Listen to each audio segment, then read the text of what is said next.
وسلم على رسوله الكريم أما بعد فأعوذ بالله من الشيطان الرجيم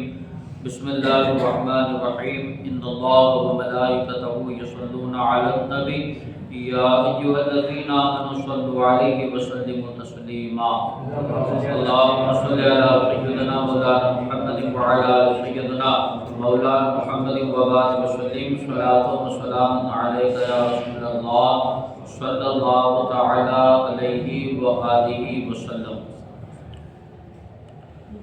کل آپ حضرات نے سماعت فرمایا کہ بنی اسرائیل نے حضرت عیسیٰ علیہ السلام کے حکم کو نہ مانا، ان کی نافرمانی کی، تو حضرت عیسیٰ بن مریم کی زبان سے ان کے لیے لعنت کی گئی۔ اب بنی اسرائیل کے کفار پر لعنت کا ایک اہم سبب یہ بھی تھا کہ انہوں نے برائی ہوتی دیکھ کر ایک دوسرے کو اس سے منع کرنا چھوڑ دیا تھا۔ برائی کو اپنی آنکھوں سے دیکھتے تھے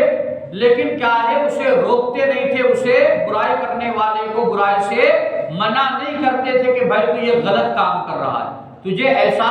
نہیں کرنا چاہیے۔ تو برائی کو اپنی آنکھوں سے دیکھ کر نہ روکنا یہ بھی ان پر ایک لعنت کا سبب بنا تھا، جیسا کہ اللہ قرآن میں ارشاد فرماتا ہے وہ ایک دوسرے کو کسی برے کام سے منع نہ کرتے تھے جو وہ کیا کرتے تھے، بے شک یہ بہت ہی برے کام کرتے تھے۔ حضرت عبداللہ بن مسعود رضی اللہ تعالیٰ عنہ سے روایت ہے، نبی کریم صلی اللہ علیہ وسلم نے ارشاد فرمایا کہ جب بنی اسرائیل گناہوں میں مبتلا ہوئے تو ان کے علماء نے پہلے تو انہیں منع کیا،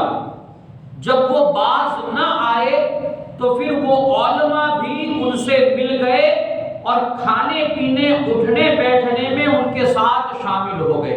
پہلے علماء نے منع کیا، وہ نہیں رکے تو پھر علماء بھی کیا ہے ان برے لوگوں کے ساتھ کیا ہے اٹھنے لگے، بیٹھنے لگے، کھانے لگے، پینے لگے، اور ان کی اس نافرمانی اور سرکشی کا یہ نتیجہ ہوا کہ اللہ تعالیٰ نے حضرت داؤد اور حضرت عیسیٰ کی زبان سے ان پر لعنت اتار دی۔ تو اس سے معلوم ہوا کہ برائی سے لوگوں کو روکنا واجب ہے اور گناہ سے منع کرنے سے باز رہنا یہ کیا ہے سخت گناہ ہے۔ لہذا اگر کوئی انسان برائی دیکھے تو کیا ہے حدیث مبارکہ میں ہے کہ وہ کیا ہے اپنی زبان سے روک سکتا ہو تو زبان سے روکے، ہاتھ سے روک سکتا ہو تو ہاتھ سے روکے، یا پھر کیا ہے دل میں ہی اسے برا جانے۔ منقول ہے کہ بنی اسرائیل حضرت سام بن نوح کی قبر پر حاضر ہوئے